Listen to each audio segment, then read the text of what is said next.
So I think it's pretty funny at this point that literally any negative feedback associated with a TV show, a movie, anything really, Hollywood definitely loves to take it personal. And they think that if they could just put it out there and claim that all negative press has to do with review bombing, if they just put that out there, then everybody's just going to go look at it and say, yep, that's true. That must be true. Yeah, it's definitely review bombing. Every single show that's ever failed is definitely just being review bombed. That's 100% what's going on. But the funny thing is, that's exactly what they want you to think. And the biggest culprit of this is Disney. Disney basically started it, to be honest with you. They started that whole mindset of, oh, if you get a negative press, just claim it's being review bombed. It's all good.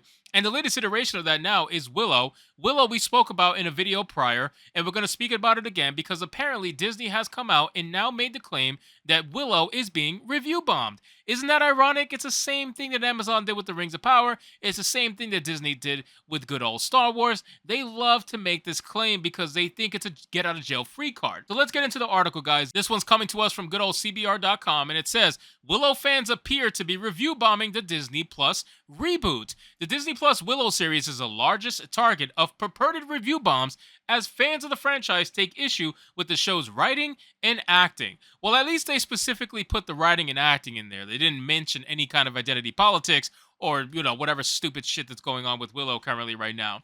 But it does say a number of fans of the 1988 fantasy film Willow are unimpressed by the new sequel series on Disney Plus. At the time of writing, the audience score for Willow on Rotten Tomatoes stands at just 27%. That's a far cry from the 85% of critics who rated it positively and certified the show fresh. Among the over 1,600 audience reviewers versus roughly 60 critics, many have blasted the show's writing and characters, labeling the story cliche and dull. Others have lamented what they deem to be a lack of innovation regarding the world, noting that they hoped Willow series would expand upon the lore in a more substantial way.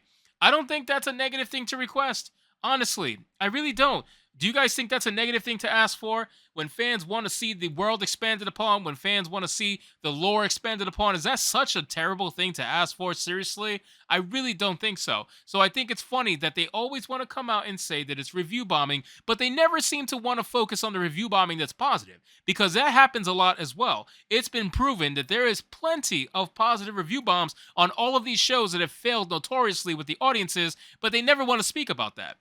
It says the acting is often singled out by audience reviewers, while kinder words are saved for the visuals. Some enthusiasts remark that the mix of puppetry and CGI is impressive and evokes the original movie's attempts in building a tangible fantasy world. Willow's not the first, oh, here we go, not the first fantasy show based on an older franchise to be review bombed by audience members while praised by professional critics.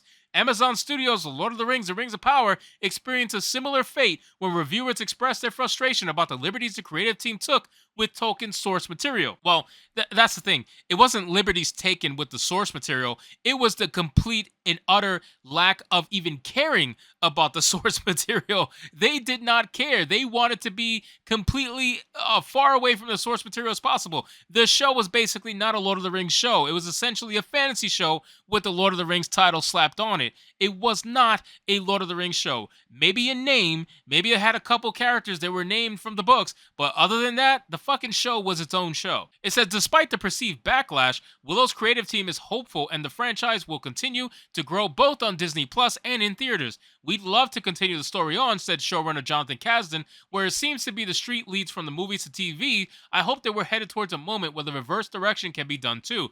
The filmmaker has noted that he's in the process of campaigning for Willow Season 2. We're certainly working at it, and I'm begging Lucasfilm President Kathleen Kennedy because working with these actors and this crew of filmmakers on this show has been the best experience. Well, truthfully, all you got to do to make Kathleen Kennedy give you something that you want is promise there's going to be a ton of black characters in it and promise that there's going to be a ton of LGBTQ characters in it. If you can promise that, Kathleen Kennedy is going to jump all over it, guaranteed. She loves her woke stuff because it gets her money. Willow is a continuation of the 1988 fantasy film of the same name directed by Ron Howard and conceived by George Lucas. It was well received by critics, unlike the original movie at the time. So far, a second season has neither been denied nor confirmed, but fans can expect more updates in the coming months. The show and the film are currently streaming on good old Disney+. So listen, guys, I'm not surprised that Willow is going to be one of those shows that is going to have a very, kind of fine line drawn essentially between the fandom and the critics. Nobody gives a shit what the critics say anymore. A lot of people pretty much assume in their minds that critics are essentially bought and paid for. It's just been proven for some of the critics anyway. Not all of them, but some of them. Nobody really listens to a lot of professional critics anymore. Most people tend to go to YouTubers for that now, ironically. There are some still good critics out there, but there's just few and far between. Most of them are bought and paid for, and their opinions don't really matter too much. And all you got to do is read their reviews, and you'll see exactly what drives them to leave reviews, right? So other than getting paid, if you look at a lot of these people who leave reviews and they're quote unquote professional critics, if you look at the reviews, almost all of them have to do with identity politics. Almost all of them. It's ridiculous. It really is. Like, we read some of them on stream and it's insulting how many of them have to do with identity politics. Like, they literally shill for whatever identity politics are in the show. So if it's a show or a movie that is heavy on that stuff, then that reviewer is going to give it a 9 out of 10, a 10 out of 10, granted easily.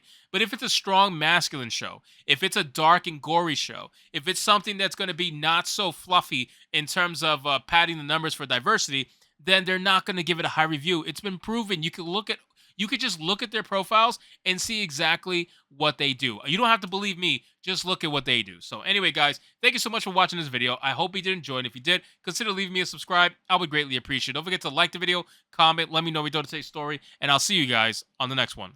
Hypnotic out.